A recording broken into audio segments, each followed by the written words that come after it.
बिल्कुल, यही कुछ सिम्टम्स होते हैं जिसे पहचानने की ज़रूरत होती है और डॉक्टरों से सलाह लेने की ज़रूरत होती है। और यही न्यूज़ 24 के माध्यम से हम भी कोशिश कर रहे हैं कि आप तमाम जो एक्सपर्ट हैं वो लोगों को बताएं कि आखिर किस तरीके की ये समस्या है और कैसे इससे निजात पाया जा सकता है।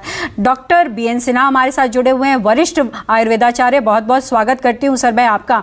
और अभी मैं एलोपैथिक के हिसाब से समझने की कोशिश कर रही थी कि ये बीमारी क्या है और कैसे इसका उपचार किया जाए, लेकिन आयुर्वेद में भी इसका बहुत अच्छा खासा वर्णन है। आयुर्वेद में भी इस बीमारी को लेकर बहुत सारी बातें कही गई हैं। तो इस बीमारी में सबसे पहले हम ये बताएं कि कैसे इस बीमारी को डिटेक्ट किया जाता है और आयुर्वेद के जरिए इसका कैसे निदान किया जाता है। देखिए, सबसे जरूरी, नमस्कार जी। सबसे ज्यादा जरूरी ये है कि कारण जानना बहुत जरूरी। बिल्कुल। और आज जो जिस तरह की बातचीत अभी आप लोग कर रहे थे या डॉक्टर कह रहे थे, तो एंजाइटी, डिप्रेशन और स्ट्रेस ये बहुत बड़ा रोल प्ले करता है। और कई बार क्या होता है कि हम हमारी सिस्टम जो है ना, हमारी सामाजिक व्यवस्था, पारिवारिक व्यवस्था, इसमें कुछ डिस्टरबेंस की वजह से भी ये सब सारी चीजें होती है। और आयुर्वेद का सबसे बड़ा रोल है कफ, पित्त, वात। तो कफ जो है वो आम को पैदा करता है, और अभी डॉक्टर साहब ने खुद ही बताया कि कहीं पे अवरोध हो जाए, ऑब्स्ट्रक्शन हो जाए, तो हम लोग उसको कहते हैं स्रोतोरोध। किसी भी तरह की परेशानी से, अगर किसी एंजाइटी से या नींद पूरी नहीं हुई या डाइजेशन ठीक नहीं हुआ, तब भी ये सारी चीजें हो जाती हैं। कई बार हम लोग की रहन सहन की व्यवस्था भी बड़ी खराब हो गई है। खराब ये हो गई है कि बंद कमरे कर लेते हैं और AC चला लेते हैं, जबकि हमको एक नेचुरल एयर चाहिए।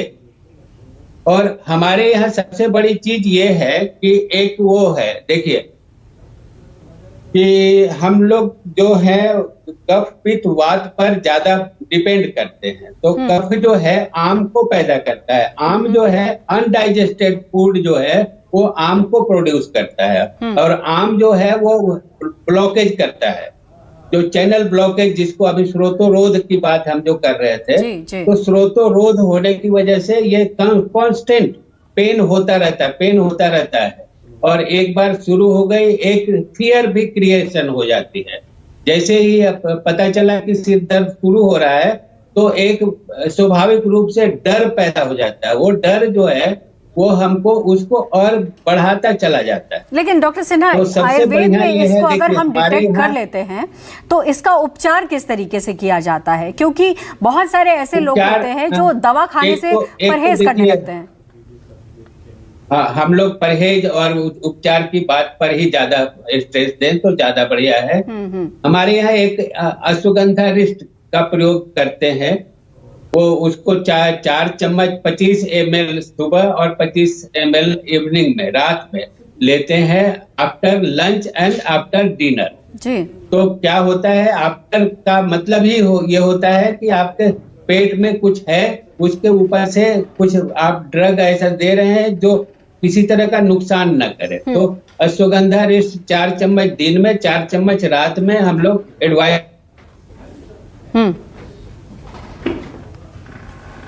जी बिल्कुल, नेटवर्क की दिक्कत है, शायद इस वजह से हम उनकी आवाज़ कंप्लीटली नहीं सुन पा रहे हैं। डॉक्टर मित्तल, एक बार फिर से मैं आपका रुख करना चाहूँगी और यहाँ ये समझने की कोशिश करूँगी कि जाहिर तौर पर देखिए, ये ऐसी बीमारी है जिसको अगर सिम्टोमेटिकली समझ लिया जाए तो जल्दी उपचार हो सकता है, लेकिन कई बार बहुत देर हो जाने की वजह से ये गंभीर रूप भी ले लेता है।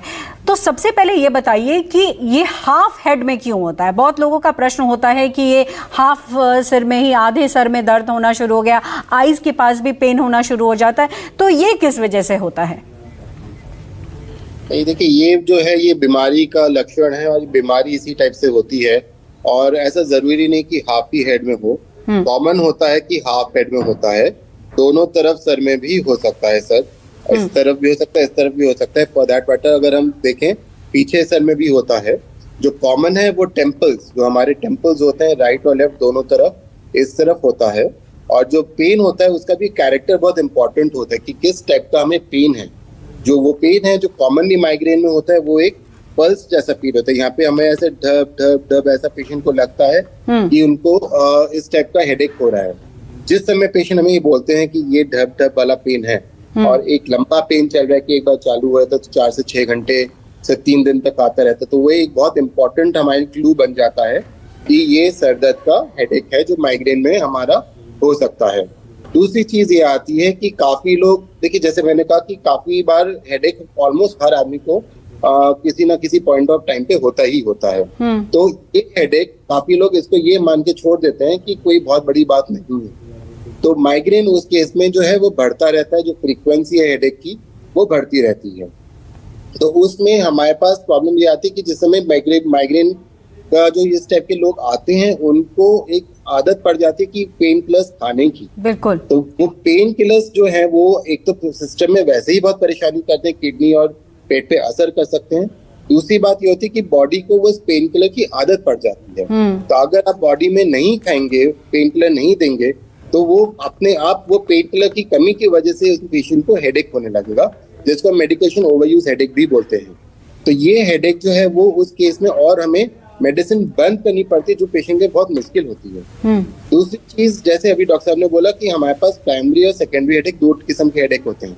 सेकेंडरी हेडेक का मतलब है मोटा मोटा ये कि कोई और वजह है जहाँ पे हमारे पास मरीज को कोई और प्रॉब्लम है, चाहे वो ब्रेन इन्फेक्शन हो, चाहे वो ब्रेन ट्यूमर हो, चाहे वो ब्रेन में ब्रेन हेमरेज हो गया हो।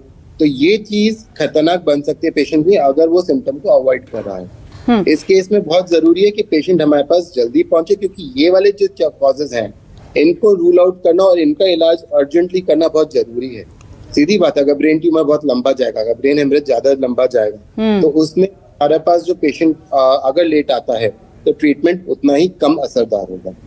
वैसे भी माइग्रेन में भी यही चीज है कि अगर पेशेंट देर से आता है तो हम प्रोफाइलैक्सिस जो है वो हम देर से चालू कर पाते हैं, पेशेंट का पेन किलर मैनेजमेंट देर से चालू कर पाते हैं। बहुत बार पेशेंट आते हैं कि पेन किलर ले रहे हैं पर तब लेते हैं जब बहुत देर बाद तेज दर्द हो जाता है। अब ये पॉइंट, पेन किलर बचाने के हिसाब से बहुत अच्छी बात है कि वो पेन किलर बचाने की कोशिश करें, पर अगर आप उतनी देर से दवाई और लेंगे तो ये पेन बढ़ता जाएगा, ज्यादा सीवियर होता जाएगा। तो एक लेवल पे हो सकता है हमें जहाँ पे शायद एक गोली से आराम आ जाता, वहाँ पे 3 से 4 गोली या इंजेक्शन लेने पड़ते हैं सर दर्द के लिए, जिसकी वजह से इनफैक्ट हमारा मेडिसिन का यूजेज और ज्यादा बढ़ जा रहा है। बिल्कुल, तो ये जरूरी है इस बात को समझना कि देखिए आप जो पेन किलर्स ले रहे हैं उस पेन किलर से आपको फौरी राहत तो मिल रही है, लेकिन आने वाले टाइम के लिए वो कहीं ना कहीं शरीर को और ज़्यादा नुकसान पहुंचा रहा है। इसीलिए ये भी बहुत ज़रूरी हो जाता है समझना कि माइग्रेन के कौन कौन से फेजेस हैं। कहा जाता है इसमें कई फेज होते हैं डॉक्टर मित्तल, तो वो कौन कौन से फेजेस होते हैं जो आम लोगों को समझना बहुत ज़रूरी है? देखिए 3 से 4 मेन फेज में डिस्क्राइब करूंगा। मेडिकली ऑलमोस्ट 7 फेजेस होते हैं। एक फेज होता है जहाँ पे हमें ऑरा लगता है। अब ऑरा क्या हो, ऑरा कुछ सिम्टम होते हैं जहाँ पे पेशेंट को सिर में दर्द नहीं है, उल्टी नहीं है, जो बाकी सिम्टम है वो नहीं है, पर उसको लगने लगता है कि हाँ मुझे हेडेक होने वाला है, घबराहट होने लगेगी, पसीने आएंगे। तो ये सारे ऑरा फेज कहलाते हैं, जहाँ पे पता चल जाता है मरीज को खुद से कि मुझे कुछ होने वाला है, मेरा हेडेक स्टार्ट होने वाला है। फिर दूसरा फेज होता है प्रॉपर हेडेक वाला फेज, जहाँ पे पेशेंट का हेडेक चालू हो जाता है और फिर वो एक धीरे धीरे अगर दवाई ना ले तो बढ़ता चला जाता है और एक लेवल पे वो पीक करता है, फिर वहां से धीरे धीरे वो हेडेक कम होता है। जब वो हेडेक कम हो जाता है तो एक लेवल पे हेडेक कम हो जाता है। काफी पेशेंट्स ऐसे भी होते हैं जो दवाई नहीं लेते, हेडेक अपने आप 2-3 दिन में सेटल हो जाता है, पर उसके बाद उनको एक कमजोरी सी लगती है, घबराहट सी लगती है, वीकनेस सी लगने लगती है, वो थोड़ा आराम वगैरह करना प्रेफर करते हैं और उसके बाद फिर वो नॉर्मल आते हैं। तो ये एवरेज 4 फेजेस होते हैं जो कॉमनली माइग्रेन के पेशेंट्स देखते हैं। जरूरी नहीं है हर फेज हर मरीज में हो। हेडेक वाला फेज एक बहुत कॉमन फेज है जो लगभग सारे माइग्रेन में होता है, पर बाकी फेजेस ये मेन 4 फेजेस हम एक्सप्लेन कर सकते हैं कि ये हमें हमेशा ध्यान रखना चाहिए कि ये 4 चीजें होती हैं। डॉक्टर समीर का मैं रुक करूं उससे पहले एक और सवाल मैं आपसे लेना चाहूंगी कि माइग्रेन का क्या इलाज होना चाहिए? देखिए शुरुआती लक्षण अगर आते हैं तो सबसे पहले वहीं उसको रोक देने के लिए क्या इलाज होना चाहिए, और इसके अलावा अगर केस में ज्यादा मतलब प्रॉब्लम दिखने लगी है तो फिर उसको किस तरीके से हैंडल किया जाता है? देखिए माइग्रेन में 4 चीजें बहुत इंपॉर्टेंट है। जैसे का सबसे पहले रिस्क फैक्टर डिसाइड करना कि पेशेंट को हमें हेडेक क्यों हो रहा है। क्या सन के एक्सपोजर से हेडेक हो रहा है, क्या एक स्ट्रॉन्ग स्मेल है जिसकी वजह से एक्सपोजर है, क्या साउंड बहुत लाउड साउंड है जिसकी वजह से एक्सपोजर है, क्या एसिडिटी है, नींद की कमी है। तो पहले हमें अपना ट्रिगर आइडेंटिफाई करना बहुत जरूरी है। ओके। हम एज मेडिकोज आपको एक्सप्लेन एक लिस्ट दे सकते हैं कि क्या ऑप्शंस हैं, क्या पॉसिबिलिटीज हैं जिससे हो सकता है, पर जो ट्रिगर्स हैं वो हर पेशेंट में अलग होते हैं। कुछ लोग होते हैं जो आते हैं कि जी हमें कॉफी से आराम मिलता है, कुछ लोग वहीं पे आते हैं कि कॉफी चाय पी लेते तो हमें सर दर्द बढ़ जाता है। तो आपको अपना हेडेक का जो ट्रिगर है वो एक खुद ढूंढना बहुत जरूरी है और इस ट्रिगर को अवॉइड करना बहुत जरूरी है।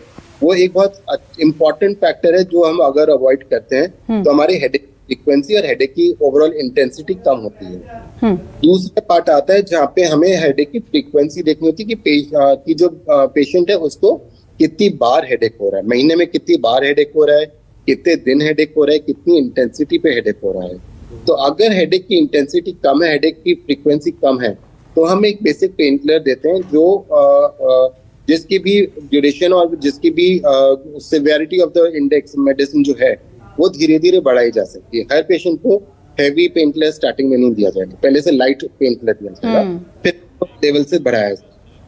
फिर जब फ्रीक्वेंसी बढ़ जाती है तो एक अलग सेट मेडिसिन का होता है जहाँ पे हम कोशिश करते हैं कि ये पेन किलर से अलग फ्रीक्वेंसी ऑफ हेडेक और इंटेंसिटी ऑफ हेडेक कम हो। बिल्कुल डॉक्टर साहब, मैं एक छोटा सा सवाल डॉक्टर समीर से लेना चाहूंगी। बदलते मौसम में किन बातों को ध्यान रखने की इस वक्त जरूरी है? क्योंकि देखिए मौसम बदल रहा है और इस दौरान जैसा डॉक्टर ने बताया कि बहुत सारी प्रॉब्लम होती है, उसमें हेडेक कॉमन हो जाता है। तो इस मौसम में क्या ध्यान रखने की जरूरत है? बहुत छोटा सा आंसर चाहूंगी और डॉक्टर आज जो आयुर्वेदाचार्य हैं डॉक्टर सिन्हा, उनसे भी एक छोटा सा जवाब लेना चाहूंगी। बिल्कुल बिल्कुल, क्योंकि माइग्रेन और सरदर्द की बात कर रहे हैं तो इस समय साइनस की प्रॉब्लम काफी साइनसाइटिस हो जाती है, तो साइनसाइटिस भी एक हेडेक का कॉज है। तो ये आप जरूर जान ले कि अगर आपको साइनस सीजन चेंज होते ही होता है तो कुछ सावधानियों का आप ध्यान रखें। बिल्कुल भी कि आपको खांसी जुकाम ऐसा तो आप मास्क वगैरह का उपयोग करें ताकि वो साइनस की प्रॉब्लम और ज्यादा ट्रिगर ना हो। आप बहुत ज्यादा कोई ऐसी चीज ना लें क्योंकि वो आपको देखना पड़ेगा कि मुझे ठंडी या ऐसी कुछ चीज लेने से मेरा साइनस और ज्यादा ट्रिगर हो जाता है। एक शेड्यूल प्रॉपर बनाने की जरूरत होती है इस दौरान। जी डॉक्टर सिन्हा, आपसे बहुत छोटा सा जवाब चाहूंगी। आपको आवाज मिली डॉक्टर सिन्हा? सुन रहे हैं। जी बहुत छोटा सा उत्तर चाहूंगी, समय की कमी है, माफी चाहूंगी, लेकिन बहुत जल्दी से बता दीजिए कि इस वक्त क्या ध्यान रखने की जरूरत है। सबसे ज्यादा ध्यान रखना है सर्दी बारिश के दिनों में बाहर नहीं निकलना है जी। और घर के अंदर बने रहो। घर को मतलब वार्म अप मत करो, लेकिन एक नॉर्मल सिचुएशंस में रखो।